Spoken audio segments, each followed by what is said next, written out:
want to go to Bridgeport now with News 8's Mario Boone. He is there where folks are reacting to today's report. Mario. Hey, it's a very active scene here. I want you guys to stay with me for a moment before video. Take a look down here. This is the crowd gathered here along Fairfield Avenue. Cops just a moment ago shut down this stretch of roadway. It's parallel to the Walgreens drugstore where the shooting happened. You see the crowd beginning to walk out of here. They're headed to the police commission to make their grievances known there. Now I want to spin you around the other direction because look at this large gathering here of Bridgeport police officers, and just off in the distance, you may not be able to see, there's a city bus parked about a block from here with another busload of police officers. I'm looking at maybe 2-3 dozen cops, and that's just in this one area here. They are literally around this entire parking lot. Now take a look over, let's swing back this way, Ron. Take a look across the street there. You see those surveillance cameras right next to it? They have those industrial lights set up.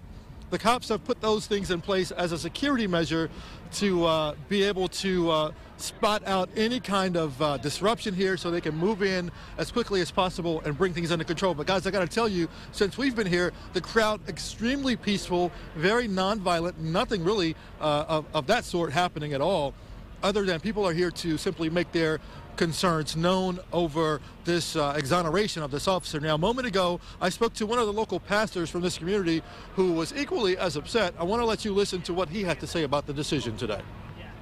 What he did was wrong, amen, and he ought to be, punished for it by all means. I mean, you take a life, you know what I mean? You ought to have to have an answer, especially to God. You got to answer one day. Sure, justice has never been in our favor, as a people.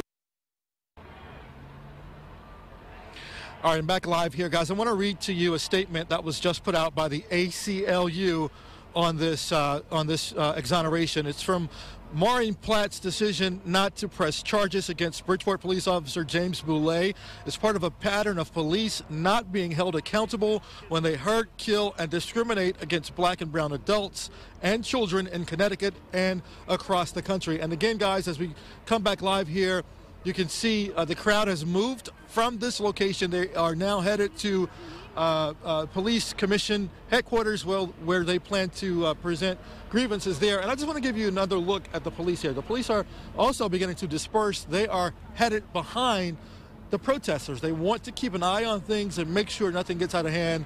Again, for what my vantage point is, the protest remains peaceful at this point. We will stay here all night. Anything that happens, we'll break it first on WTNH.com. Reporting live from Bridgeport, I'm Mario Boone, News 8.